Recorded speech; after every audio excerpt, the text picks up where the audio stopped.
Okay, we're going to record a quick video on clicker training for those of you that haven't taken any of the clicker training classes or read up on it. So this is a clicker. Specifically, this is a push button clicker or button clicker. So in order for a clicker to be effective, we have to first condition the clicker, which means we have to create an association between the sound of the clicker and the food.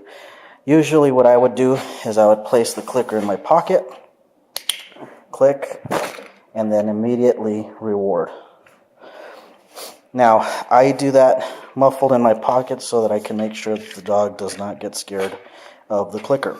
In this case, I've already worked with Blade a few times, so he's not afraid of the clicker. So what we do is we click,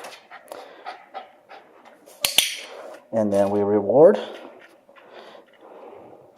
Click and reward. Now I'm using one hand right now because I have to hold the camera, but in some cases what I would do is hold the clicker behind my back and then click and reward so that he doesn't get the visual cue of me holding the clicker. And then we do it randomly. You don't want to count 1, 2, 3, click, 1, 2, 3, click, because then he's just going to learn to tell time. We don't want that. Now, right now, we're not rewarding any particular behavior. We're just creating that association with the noise and the food.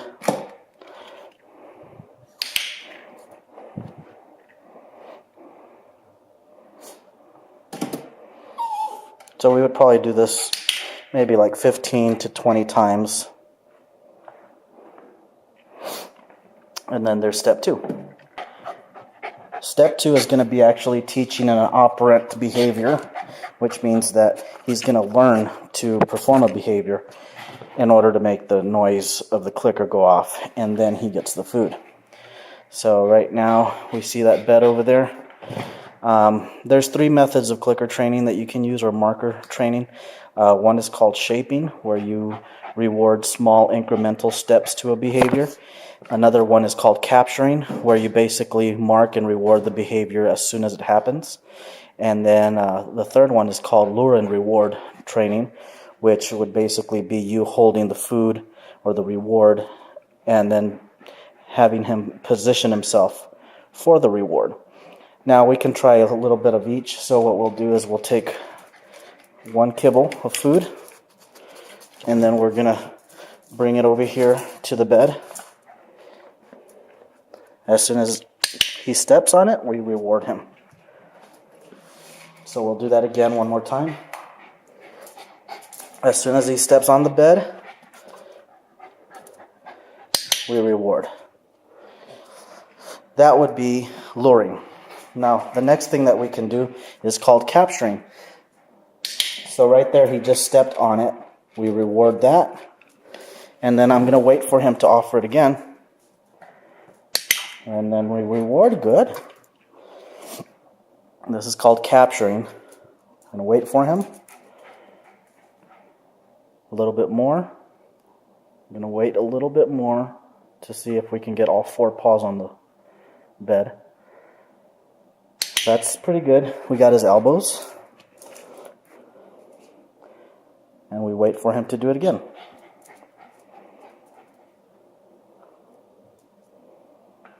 Now, you might see him start to offer different behaviors. There we go, good. Those could be like sitting down, laying down, mouthing. He's trying to get to the food right here, but we're not going to let him. Now, there's no need for corrections at this point. That's just my opinion. If you're going to work with a dog, then you decide how you want to work with him. Then, for me, I found I decided to hold myself accountable with corrections, so I stopped using them. And I found out that I really didn't need verbal corrections, so I just haven't found a need for them. It tends to confuse the learner a little bit more.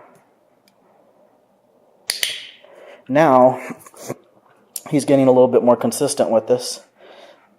So we're going to keep practicing this several times, gradually increasing the criteria.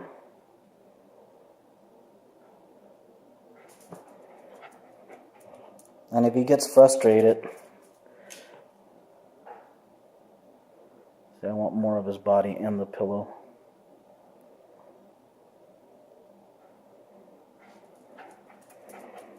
These are basically corrections. The absence of a reward is a correction in itself. So there's really no point to adding a second correction on top of that. He knows that he's not getting it correct.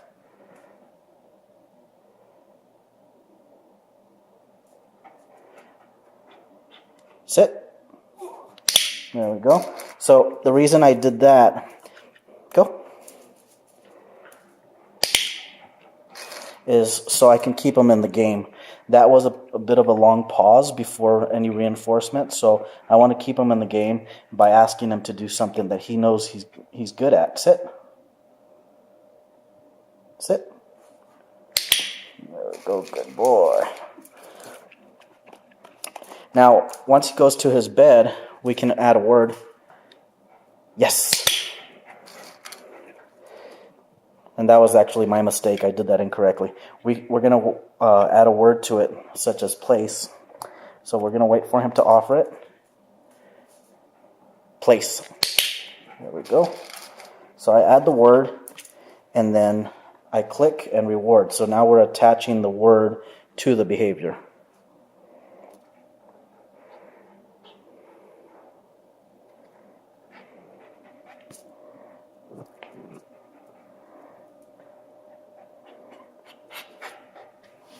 Now he's getting tired. Now, if we wanted to increase the reinforcement, we would make this easier for him. So to make it easier for him, what we can do is move the bed closer to us so that we can reinforce the behavior faster.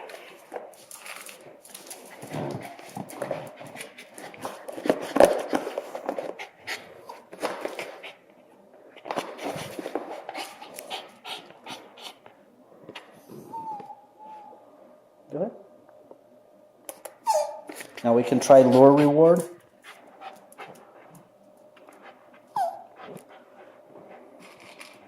Which we would bring the food over when all four paws touch. There we go. Then we mark and reward. We're going to wait for him to do it again. There we go. And then we can always feed at the bed and then reward that. And this is also capturing.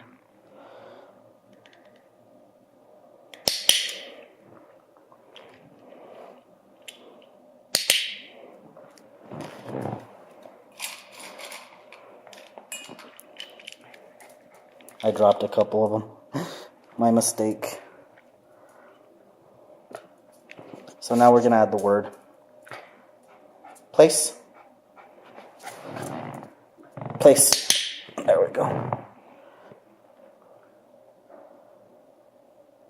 Place.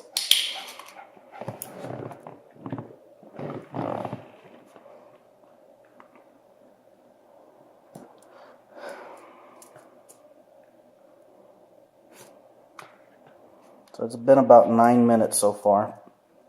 Blade. Place.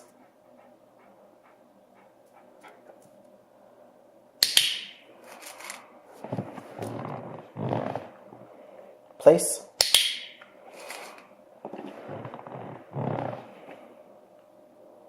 Place.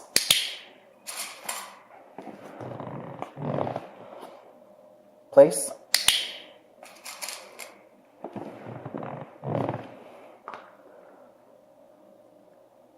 Place.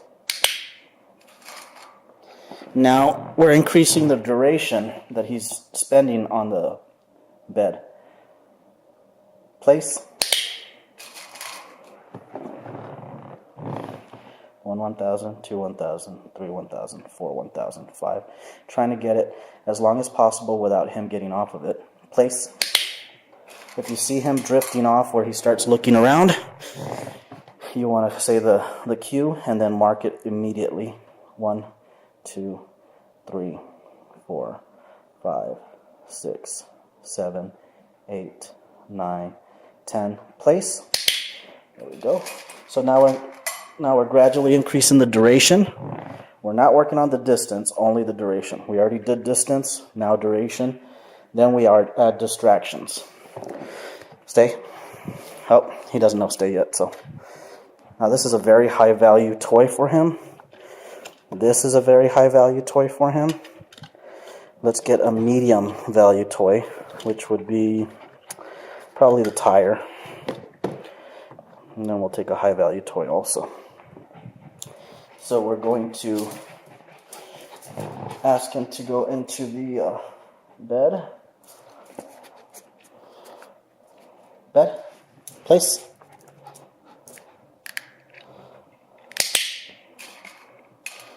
And I reward him just to restart the game again. Place. Reward.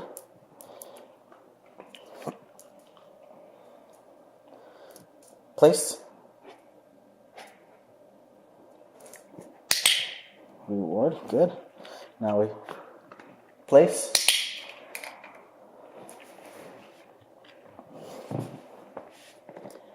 I'll try to hold this camera steady, sorry. Place.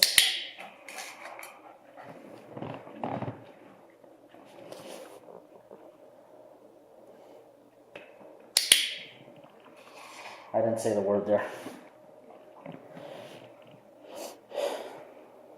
Place.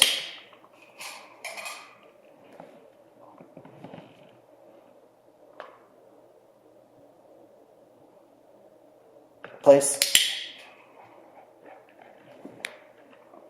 Now we take a high value toy.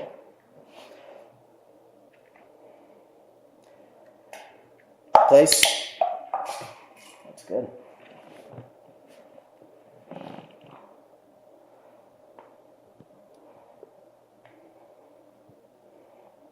Place.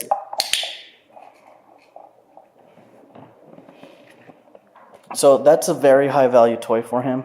He goes absolutely crazy for it. Place.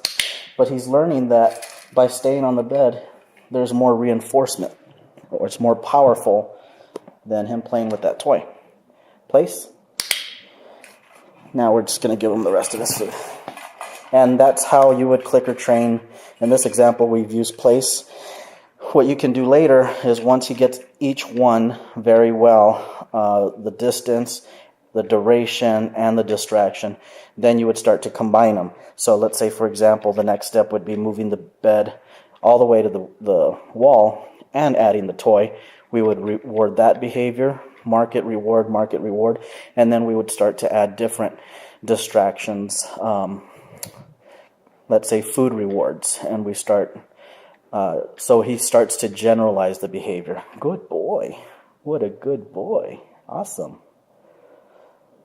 So that's the basic clicker training example. It's now been 13 and a half minutes, and he got to learn that behavior. Let me show you again.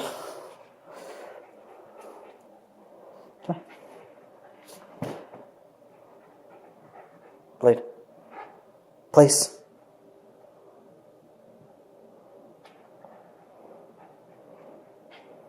Almost. Place.